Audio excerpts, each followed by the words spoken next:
All right, we here with Andre Rozier. Dre, break down that fight. Tell me what you saw. I saw mass destruction. I saw pandemonium, bedlam. I saw havoc in that ring. Let me ask you something, because you gonna give us the truth. Is there anybody at 175 that have remotely a chance of at least surviving that? And I want to get your honest opinion. The talk of Canelo fighting Arthur Beterbiev, what do you think of that fight if it actually happens? First off, it's not going to actually happen. And secondly, the talk is over. The only one, and the only one that I believe as a trainer that can defeat Beterbiev is Bevo.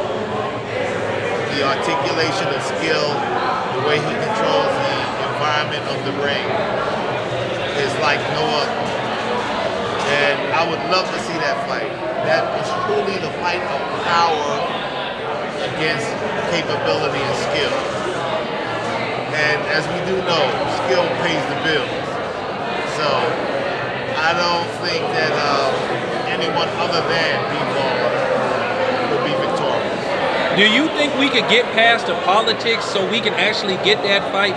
When is people gonna start, when is these promoters and these fighters and everybody gonna start thinking about the fans that pay their hard-earned money to get these kind of fights?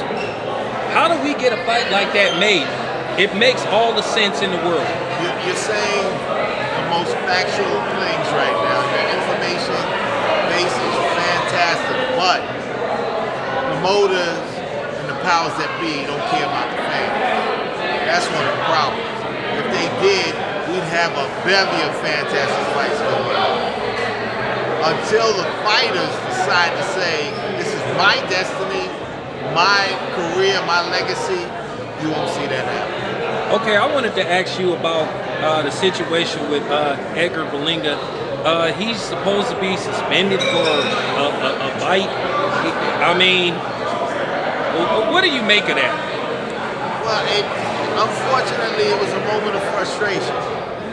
And, I mean, these things have to be controlled. You have to control yourself in that ring. With that being said, it was a momentary lapse of focus, and hopefully my nephew will understand that you can't do that. And I'm hearing that they might levy a fine and a suspension.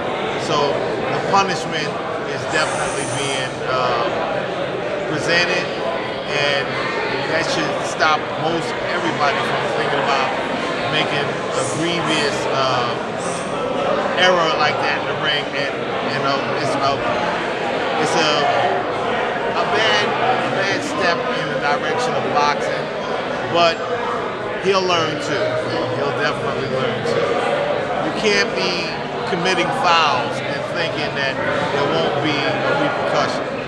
And I say that wholeheartedly because I love him to death, and I want him to be the best that he can be. So it's a lesson learned. Well, let me ask you this. Do you think he's 100% committed to boxing? Because you hear about him wanting to be a rap star and possibly some other things outside of boxing. Do you think he's 100% committed to boxing? Well, I mean, he needs to be 100% committed to boxing. I hear ready to tell you, I tell him all the time, forget about social media.